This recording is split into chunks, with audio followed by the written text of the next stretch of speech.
Harlan Adams of Chico. I have been to Russia, but I don't speak Russian, and I'm fascinated with a story by Elena, the author, who will also assist me with the pronunciations. This is a story about Russian people, common Russians, not politicians or sportsmen or scientists or criminals. This story is about people you don't hear about on news reports. I want to show you an amazing community in the Ural Mountains known as Molodyojney Jiloy Komplex, or МЖК, MGK, which means Residential Complex for Youth. I want to share my compassion and admiration for the people who live here. Although its residents are ordinary Russian families, engineers, teachers, bus drivers, doctors, factory workers, this community is one of a kind, and it started a whole movement in Russia in the late 1970s. The very creation of this community is a saga about young Russians' creativity, courage, innovation, guerrilla war with bureaucracy, their great use of humor, and their ability to persevere, turning every aspect of their dream into reality. It may be hard for you to realize today, but during the time when Leonid Brezhnev was president of the USSR, it was nearly impossible to do any creative project unless the initiative came from a high-ranking member of the Communist Party. The country's economy was silently falling apart. This story begins in 1977 with a bright idea shared by a small group of friends who were students at the Urals Polytechnic Institute in the city that is now known as Sverdlovsk, and is now called Yekaterinburg. These young people were at the stage of life when they were marrying and wanting to have children, but they had no chance to get their own apartments in the foreseeable future. In Soviet Russia, there was an enormous housing shortage. Since the 1917 revolution, all the apartments belonged to the government and were allocated according to governmental priorities. For example, first in line were the Communist Party members and labor veterans, that is, people who had worked in the same factory for 25 years. Young college graduates had no hope of receiving an apartment of their own. Normally, young families shared their parents' small apartments, where space was already crowded because their grandparents also lived with them. To escape this trap, the heroes of our story decided to make an historically impossible move. Instead of waiting a lifetime to receive an apartment from the government, they determined to build their own immediately. Amazingly, the idea was greeted with approval by Boris Yeltsin, who was the head of the Sverdlovsk regional government at that time. He found the project promising and took it under his wing, signing the necessary papers and supporting it at every stage. He even visited MGK during one of their festivals to present an achievement award. What started as a brainstorming tea party in 1977 eventually grew into a 5,000-person urban community with 10 buildings, a house of culture, what we would call a community center, the first sport and fitness center open to the public in the entire Soviet Union, a health center, a progressive school, playgrounds, the first Russian cable television station, a ham radio center, underground parking, a clubhouse for teenagers, and a rich communal life that encouraged the formation of dozens of clubs and interest groups for women, teens, children, and men, and even a special innovative program for pregnant women that prepared them for birthing underwater. All of these things were dreamlike for the common citizen. The entire city of Екатеринбург, with a population of 1.5 million, for example, had only 5 community centers. Yet MGK created its own center for a population of 5,000. In contrast to the rest of the population, for whom basic survival was the major goal, MGK people were creating a quality of life in which happiness and self-realization were goals. This was an entirely new concept for the Soviet reality. There was another innovation that attracted the entire country's attention to MGK, the Grassroots Democracy, which developed as the mode of self-government and decision-making within the community. The revolutionary idea of electing a community council that actually cared about enhancing the life of all the people, that sought and acted upon input from the residents, gave people a sense of social security and emotional comfort that had probably never before existed in Russia. Each council meeting was broadcast by their cable television station. MGK residents could call in during the meetings and take part in the decision-making as a matter of course. The people elected to the council had earned the respect of the residents during the construction phase of the first building. These people were natural leaders, well known in the community. The success of the whole idea, in fact, had depended a great deal on the effective teamwork of this group of young people. And truly, what they created is still considered a miracle to have been accomplished in the Brezhnev era. The first building, completed on New Year's Eve in 1980, would have cost about $1 million if money had changed hands. However, our heroes didn't have anything necessary to accomplish the task except their ambition, youth, and ingenuity. They created a barter system based on trading future apartments for materials, equipment, signatures of bureaucrats, and occasionally expert labor, for example, demolition specialists, electricians, and plumbers. This story's theme is one of overcoming seemingly impossible obstacles. In the process, people were transformed from their status as ordinary citizens to operating at heroic levels, stretching their own capacities way beyond what had been normal limits. The original group of friends became the core organizing committee. In order to gain the critical mass and recruit people who were willing to work hard to become future residents, they approached many big employers in this city. As everywhere in Russia, each of these employers had a long list of workers who needed apartments. Those interested could apply to participate. The condition was that they would have to part with their workplace for 1 to 2 years to work on the construction. Only after that would they receive an apartment. For this time, they would be put out of their careers, perhaps missing opportunities for advancement, and there was no guarantee of success. After all, this was an unheard of, untried experiment, the first such undertaking in Soviet history.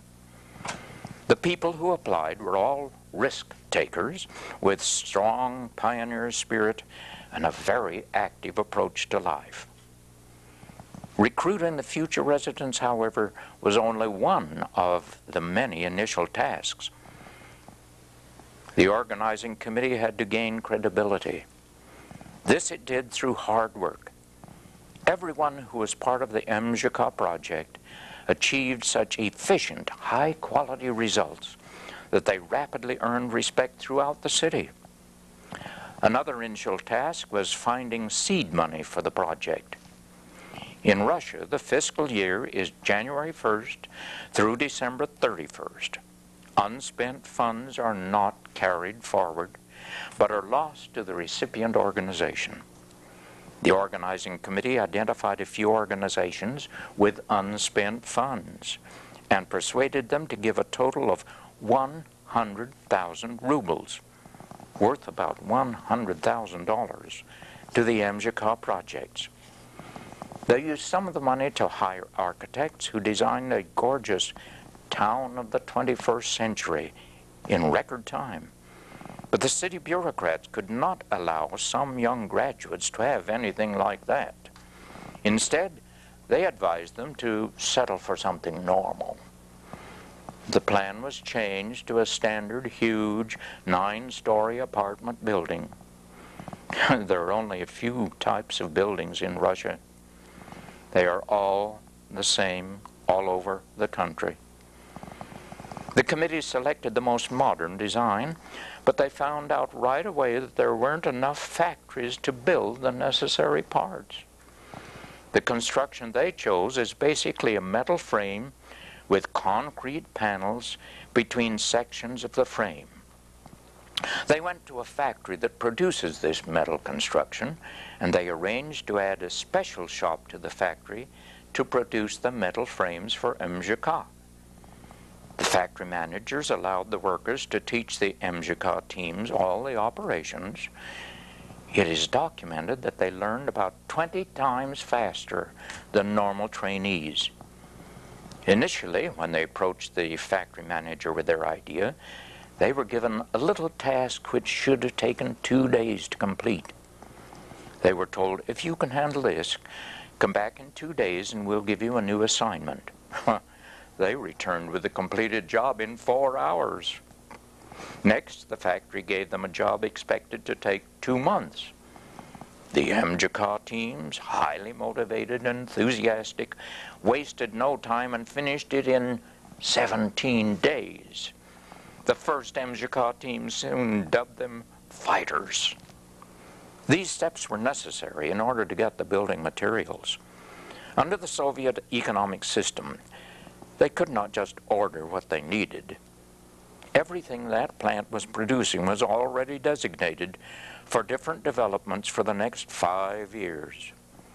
In order to obtain anything extra, not in the 5-year plan, you had to make it yourself.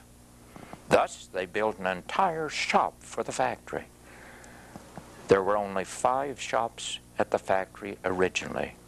It was huge, and it was the only plant in the territory equal in size to France, where these metal frames were produced. To build the 6th shop was considered to be an 18-month task, but they completed the job in 6 months with excellent quality. And every step of the project maintained this level of commitment, quality, and efficiency, which was unprecedented in public construction in the USSR. Now, the next step was procuring the concrete panels to insert in the metal framework. The committee sent a representative to a concrete plant only to discover that the requisite panels were not being produced.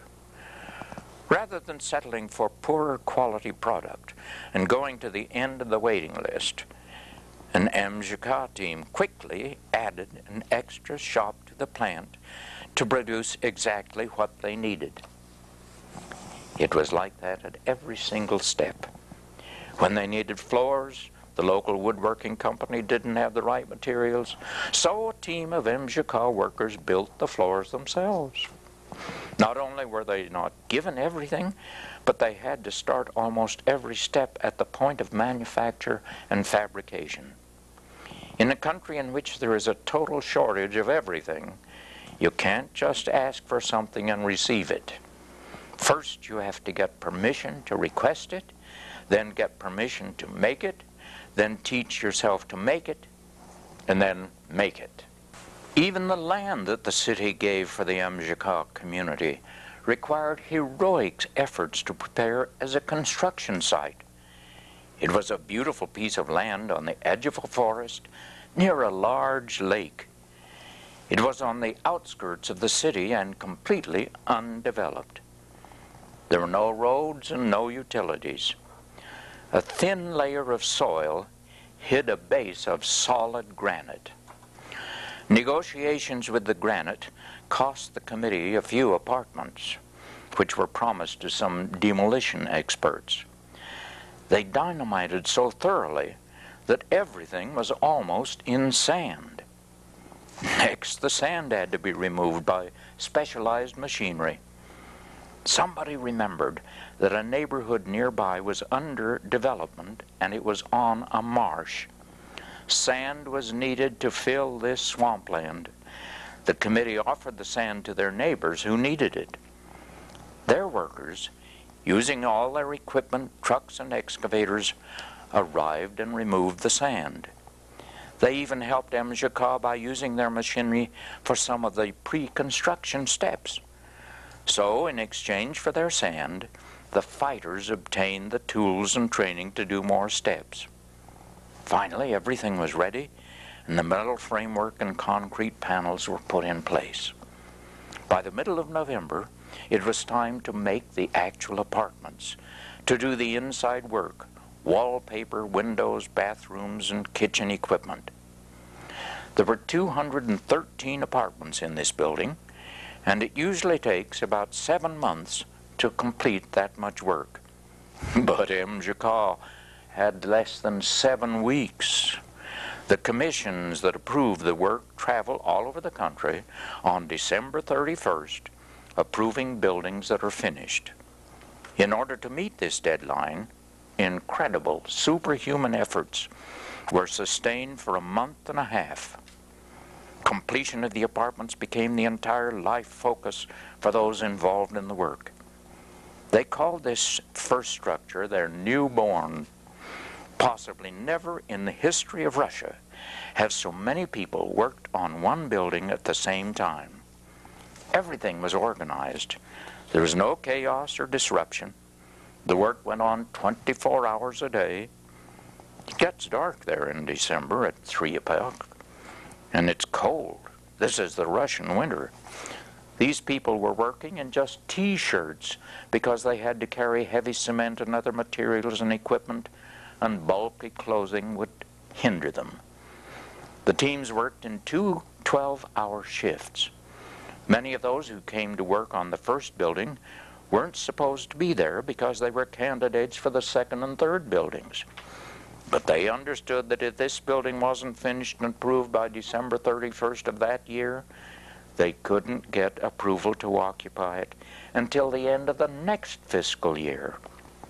And then the second and third buildings would be further delayed. Sometimes there were 500 people working in one section. It was a 9-story building with 6 sections. The professionals who knew how to do the inside work, the wallpapering and all those details, would have 4 or 5 people watching and helping. These helpers had 1 day to learn everything. Then they would do the work themselves beginning the next day in other apartments. The quality of the work had to be totally professional. It was a source of special pride to do it with the best quality. To build that first building, fighters had to do 9 days of work in 1 day. The organizing committee's schedule started at 8 a.m. with a meeting about tasks for the day. Then there was a full day's work running around the authorities, getting signatures, meeting the heads of the many different organizations involved. Many different organizations around the city were putting a little bit of resources or money or people or agreements or something into the MGK. The organizing committee had to connect between all of them. There were no telephones, no cars. The construction site was totally out of the middle of nowhere, and there were no roads. It took a lot of running around just to get agreements between a few people. At 7 in the evening, there would be a second meeting to discuss what had happened during the day and brainstorm about the day's problems. At 10, there was a third meeting to plan the next day's work. After midnight, they met again to plan tactics and strategies. You see, everyone was saying no at first. They got no's at every level. They had to go home and redo what they proposed, and go again and get no and keep this up until they got yes. This story should be in the manuals on psychology and business success. There was a problem about where the organizing committee would meet. At first it was downtown in a little old room. But this place was too far from the construction site. They found an old, half-ruined village house fairly close to the site, and they took it over for a month and a half that it took to reconstruct the first building. They all lived there for 6 weeks. Евгений Королев. Thank you. Chairman of the organizing committee, deserves special attention. He has been the leader of this community from the very first until now. His presence, his charismatic personality inspired and energized other people. He kept them motivated and focused, and always had encouraging words for those who were fatigued. He was both the visionary and the manager.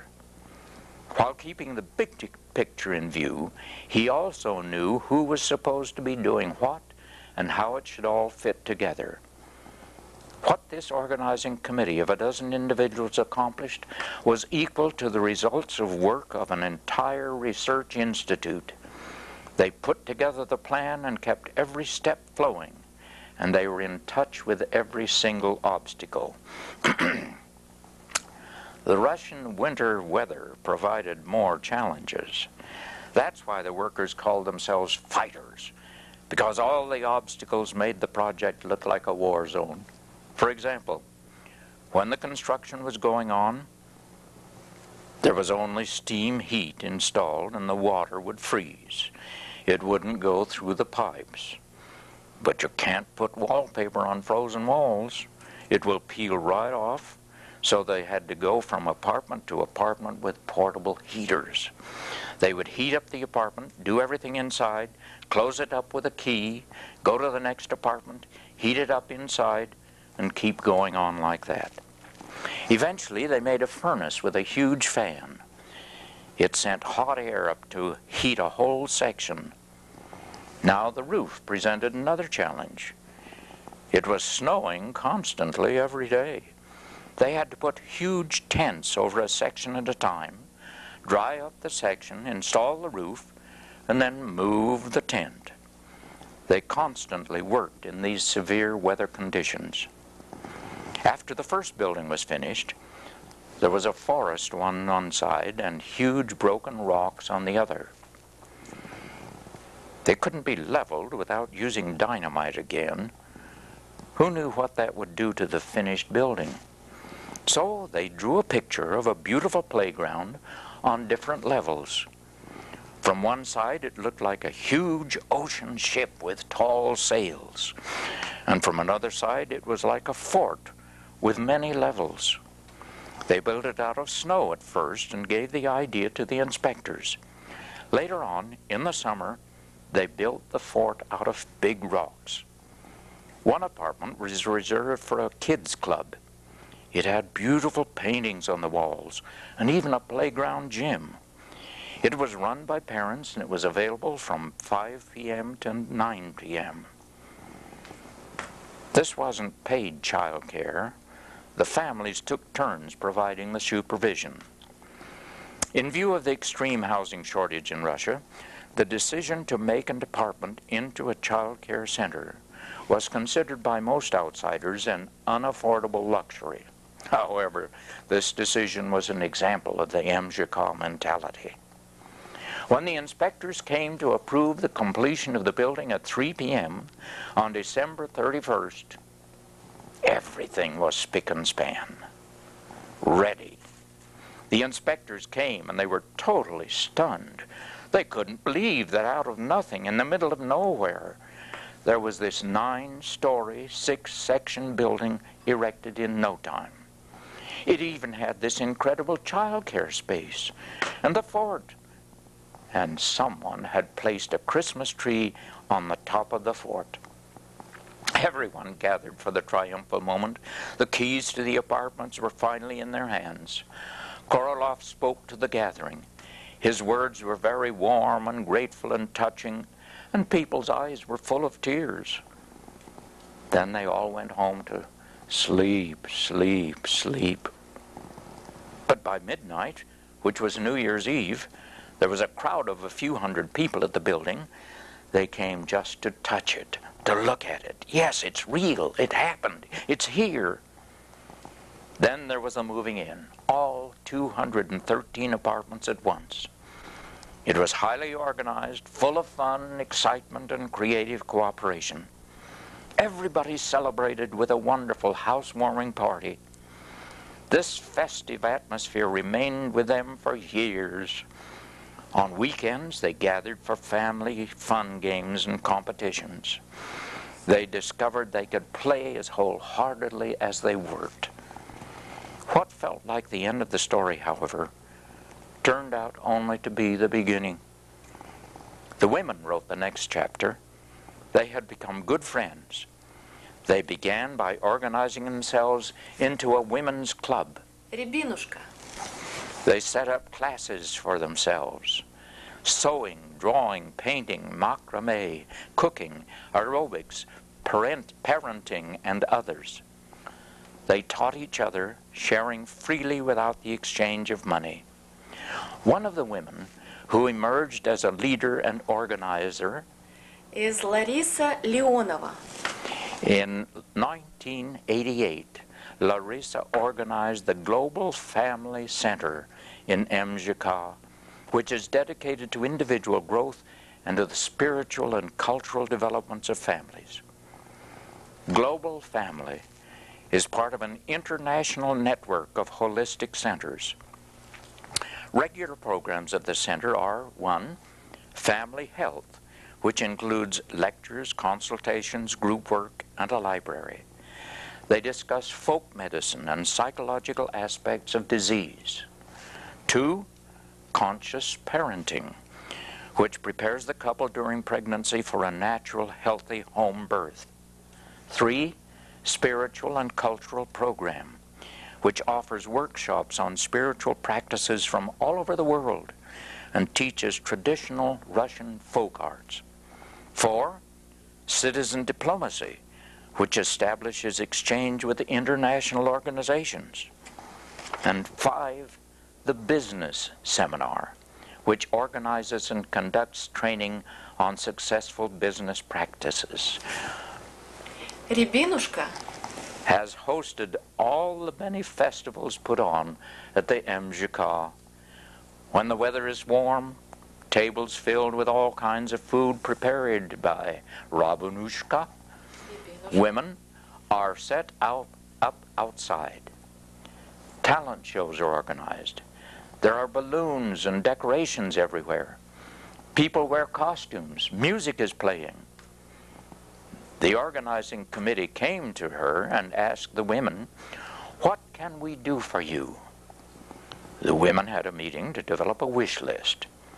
It contained such items as a meeting room and cooking facilities. The requests were filled by the organizing committee very quickly. Under the group of women, the mothers of infants soon found ways to organize to help themselves. Women in Russia get a maternity leave of 2 months before and 18 months after giving birth. So there were a lot of women in MGK who were free from working because they had babies. They created all kinds of self-help systems. One would go grocery shopping for several others, and her child would be cared for while she was gone. Another woman with a washing machine might do laundry for others in exchange for child care. Another might do cleaning. And in the meantime, other mothers would watch and have fun with the children. Someone might create a new set of exercises for infants, and they might do that. When the children are sleeping, these women can knit or do macrame or just sit and chat. They have a chance to have tea and socialize with their friends. MGK adopted the philosophy promoted by Igor Cherkovsky. the pioneer in the field of water birthing. Now, one of the key water birth centers in Russia is located there. The program, Conscious Birth, is carefully designed for pregnant families to prepare for natural home birth and to help the infant to avoid experiencing birth trauma. A variety of techniques are used. The preparation includes yoga, swimming. In summer, they swim easily, but in winter they jump into an icy lake or river. Support groups, reflexology, massage, rebirthing, nutrition, and anatomy classes, guided visualizations, and individual meditation. 9 months of this preparation gives the parents enough self-confidence and knowledge to have a peaceful and quick delivery at home. Right after birth, the newborn is introduced to a program that includes baby yoga, massage, exercise, and swimming. Toddlers were provided with fun programs right from the first. Малышок. A term of endearment meaning "my sweet little one" was the name of the first child care center that was finished in the building. Гномик. Meaning little gnome, was an apartment child care center in the second building. Моряк. A center for children ages 7 to 12 was in the third building. In regular Russian families, where 3 generations live together, the grandmother usually has a big role in raising her grandchildren. At MGK, this tradition was broken. Instead, the centers had the status of babushkas, or grandmothers. They were run cooperatively by the parents, and no fees were involved. It would be hard to overemphasize the value of these centers. Another program for young children, Kalabok, was a natural outgrowth of the work the women had done on conscious parenting. After delivering healthy infants, these mothers didn't want to hand their children over to large state institutions for daycare. They wanted to stay home and raise the children themselves. This meant helping each other. The House of Culture offered space where women could get together to discuss problems. With the help and the leadership of Валентина Паршукова. some mothers decided to develop a program for home day care, in which 3 or 4 family groups of 8 children. The mothers take turns offering a preschool kindergarten program in their apartments. The children are ages 3 to 7. They have a lot of fun, organized developmental games as well as time for free play. Their advanced system of physical exercises also takes the form of exciting games. They do yoga, arts and crafts, learn numbers, and basic English, as well as the Russian ABCs. The mothers are close friends. They are extremely resourceful, thoughtful, and caring. The children grow up together in a family atmosphere. MGK was lucky to have Владимир Бойбородин. an incredible person who dedicated himself to helping teenagers understand and actualize their dreams. He carefully facilitated each boy's and girl's development. With the support of other adults who were willing to teach skills, many clubs for teens and younger children were formed. Boy Scouts, astronomers, airplane and ship modeling, making and racing go-karts, bands for rock, jazz, and country music, choirs and choruses, ham radio, ballet, folk arts, gymnastics, aerobics, hockey, soccer, tennis, basketball, painting, and puppet theater. The teens were empowered by the entire community. Although financial support was unavailable, they experienced respect and recognition of their needs. An apartment was allocated for a teen meeting place, a clubhouse. Here they created a music recording studio where they can play the kind of music they like. The 13-year-old girl who was elected by the teenagers as their representative was accepted as a full member of the MGK Community Council.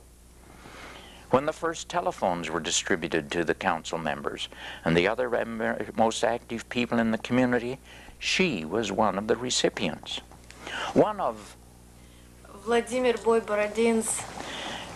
his inspirations was to acquire a very dilapidated house in an extremely beautiful setting far away in the forest. The idea was to let the teens repair and rebuild that house, to make a garden and water system, even to make a generator for electricity. They made windows and doors from wood. They organized themselves to harvest and share their crops. It was Vladimir's thesis that by solving these real-life problems of the country's house, the teens are learning to be adults.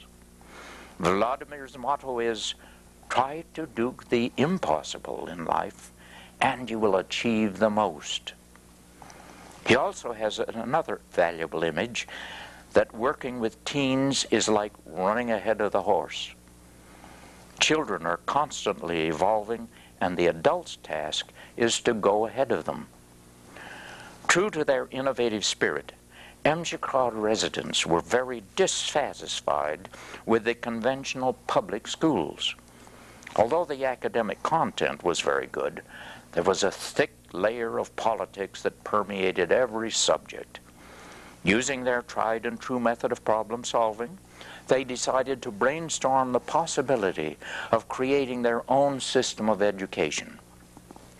They broke all the rules from the very first step. Architects designed an outrageous model school for 3,000 children, which included winter gardens, swimming pools, a theater, a huge library. It looked like a children's palace of the 21st century. Next, an announcement was published in the large newspapers all over the country, advertising for a director principal of the MGK school. At that time, there were stringent requirements for school leadership. Principals were always male, over 50 years old, with a university education, and members of the Communist Party. But in this advertisement, everyone was invited to apply, regardless of age, gender, political, or educational background. The only stipulation was a desire to improve the quality of education for children. Those interested were invited to a week-long contest in the form of a game at which MGK, in which ideas for the school and the directorship would be decided. In the end, there were 26 applicants with a wide variety of backgrounds. Participating in the actual game were about 100 MGK residents, including some children. By the end of the exciting week of intense interaction, the competitors had become partners. The contestants started out with their individual proposals and ended up working together to write a whole new one that included the best points from each original offering. 8 of the 26 applicants accepted an invitation to move to MGK. Since the original idea for the contest was to select only one director for the school, only one apartment and one salary had been reserved for this person. When 8 of them decided to stay, they had to share the limited resources. But even the prospect of sharing apartments and salaries did not dampen their enthusiasm. The staff set to work immediately. All the space they had for their activities was 2 apartments. It wasn't until 1989 that a temporary small structure was built for the school. To this day, the original dream design is still unaffordable. This doesn't mean that they've given up on that idea. One day it will come true. Despite the lack of adequate physical facilities, the educational process unfolded successfully. This process involves teaching basic problem-solving skills. In the primary grades, for instance, pupils spend 3 years learning the history of math from the very beginning, the discovery of numbers to the present. They are asked to face the same problems that humanity has faced. During the first half of the school year, the children don't work with numbers, but with concepts of length and volume. They're given the task of measuring a long length with a short measuring tool. In the beginning, children use tally marks to write the measurements. Then they decide to invent numbers. They may decide to invent their own symbols for numbers. But eventually they understand it is impossible to remember a huge number of figures. So they accept a smaller number of figures used in combination to represent large quantities. The task of the teacher is to put an appropriate problem before the child. Children then work in small groups to solve the problem. The teacher oversees the dialogue among the children and makes certain that every idea is heard. Children learn to be open to unusual or crazy ideas, as these ideas may prove to be the solution. Everyone has the right to be mistaken. One rule is that if a child recognizes that what another child has said is incorrect, he may not correct the child, but must ask questions to help the child arrive at the right answer. All the subjects are taught through original progressive methods which yield excellent results. Listen to these youngsters speaking English. My name is Igor. I'm 7. I like to read books and Chinese books. Bye. I like to sing songs, to draw and color stones. This is my pleasure. It's a guinea pig. I like to play hide and seek. And you? Goodbye, friends. Thank you. Here we go. From the very beginning, it was obvious to the MJK leaders that such an unprecedented project has the status of a major social experiment. They treated it accordingly by assigning a few apartments to sociologists. They formed a research group to study themselves. Now they have massive archives located in the MJK Museum. They contain statistics, questionnaires, and documents that reflect the history and the spirit of MJK. Here's one of them. In 1980, 100% of future MJK residents gave their basic need for housing as a primary reason for joining the project. In the same people, in 1985, 100% of them answered that the main advantage of MJK is its social programs and family atmosphere. Sociologists also conducted seminars for fighters on making a smooth transition back to their jobs. The main discussion at those seminars was, what can we do to bring our workplaces up to our new standards of MJK creativity? In the very beginning, when MJK was introduced, only 12% of those in need of housing applied. Most of the people refused out of fear of losing ground in their careers, as well as the uncertainty of the whole venture. But MJK was followed closely by the media. Its accomplishments became a legend. Its builders were heroes, so their careers skyrocketed when they returned to work. Many of them changed their careers. They had outgrown their old jobs and wanted to do something more fulfilling with their new MJK approach. Originally, they came from many organizations: the Academy of Science, universities, plants, and factories. Usually in Russia, people stay in the same guild all their lives. But in MJK, the teams of fighters intentionally united people from different backgrounds. They learned from each other and developed deep respect and trust. The atmosphere of self-fulfillment also had an unplanned effect on divorce rates. Divorce is a fairly common occurrence in Soviet society, but it was 4.5 years into MGK's existence before the first divorce sent shockwaves through the community. It was a long time before the second divorce.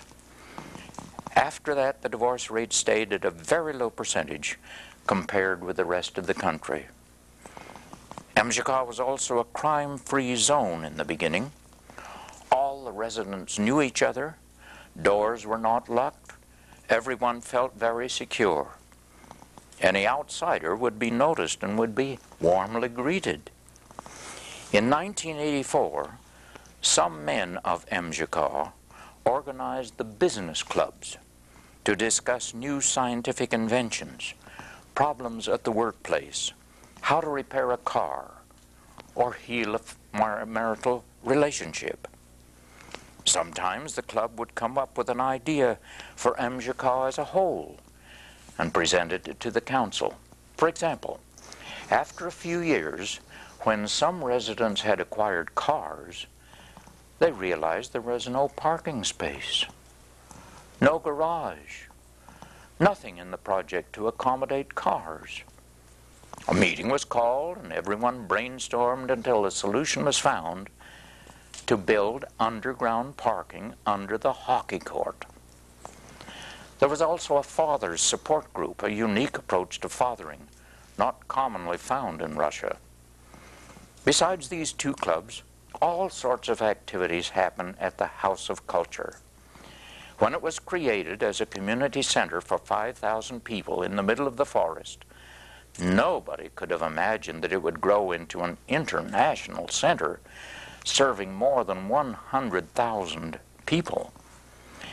An incredible variety of classes, seminars, and programs are offered. People from all over the world are invited to teach workshops. The cable television station is located there. Also, there's always some project going on in response to a crisis somewhere else in the world. For example, they would make crafts to sell to raise funds for earthquake victims or war refugees. In 1992, they initiated a peace run through the entire city, inviting spectators to join along the way. Another area in which MGK has created new rules is grocery shopping. At first, all shopping was done in the city, quite a distance away. This was extremely inconvenient. Eventually, they built a little store at MGK and made agreements directly with farmers, eliminating the middlemen. The prices were lower and the variety was better than in the city. Produce was fresher. They did get in trouble with the local bureaucracy and organized crime, but somehow the store is still operating. Ever since the completion of the first building, MGK has had a steady stream of visitors. The idea became contagious. People from all 11 Russian time zones came to witness the MGK phenomenon. Hundreds of guests were housed in the MGK families. They took each person who wanted to learn from them to their hearts. A special program of introducing them to MGK was created. At the end of their stay, visitors were told, "Now, forget it all. You must start from scratch. That is the only true advice we can give you. To do what we did, don't follow us. Find your own way, because your local situation is unique. You have all your own solutions in the depths of your creative minds." Over the years, more than 300 communities have sprouted MGKs, all across the former Soviet Union. Our heroes have a huge network of friends, and they put energy and effort and time into staying friends.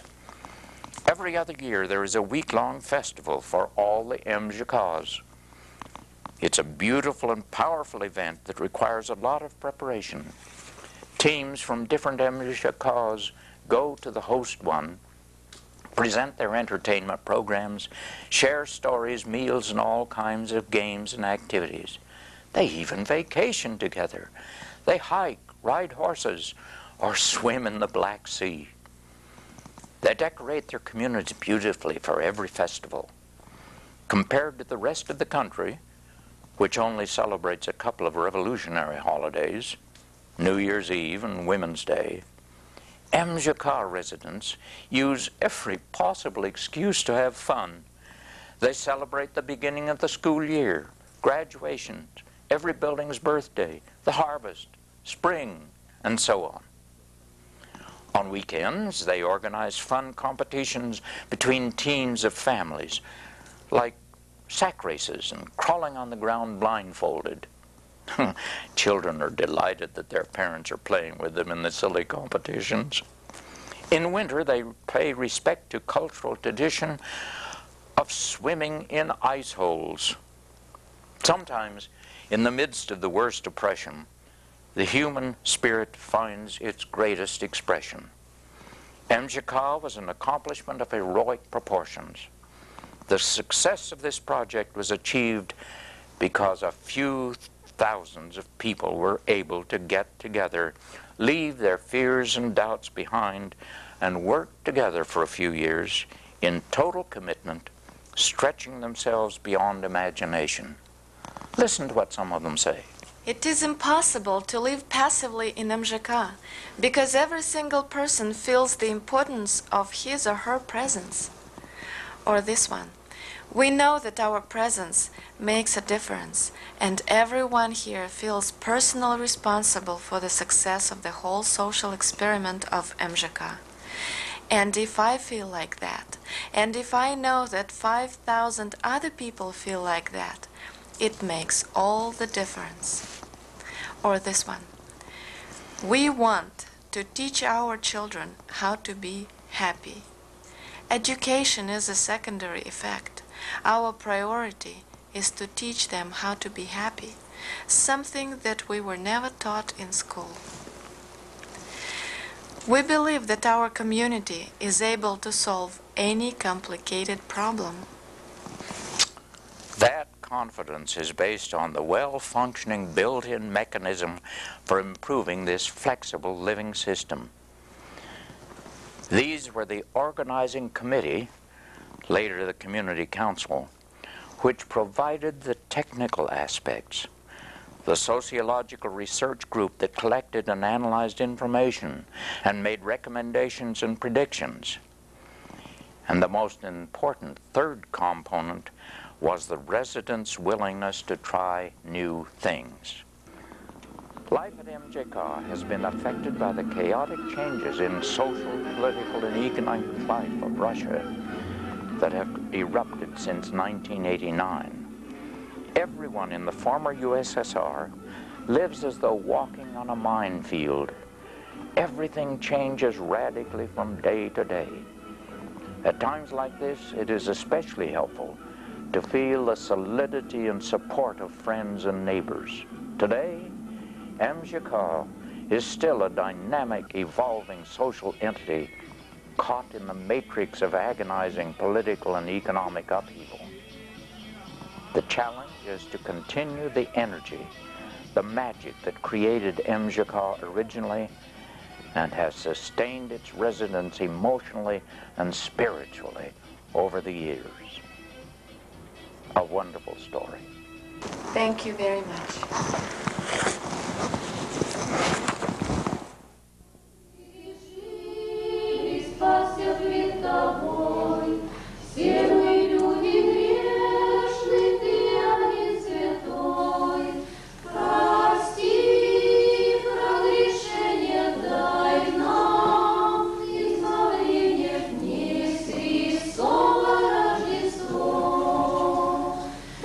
Прости в прогрешение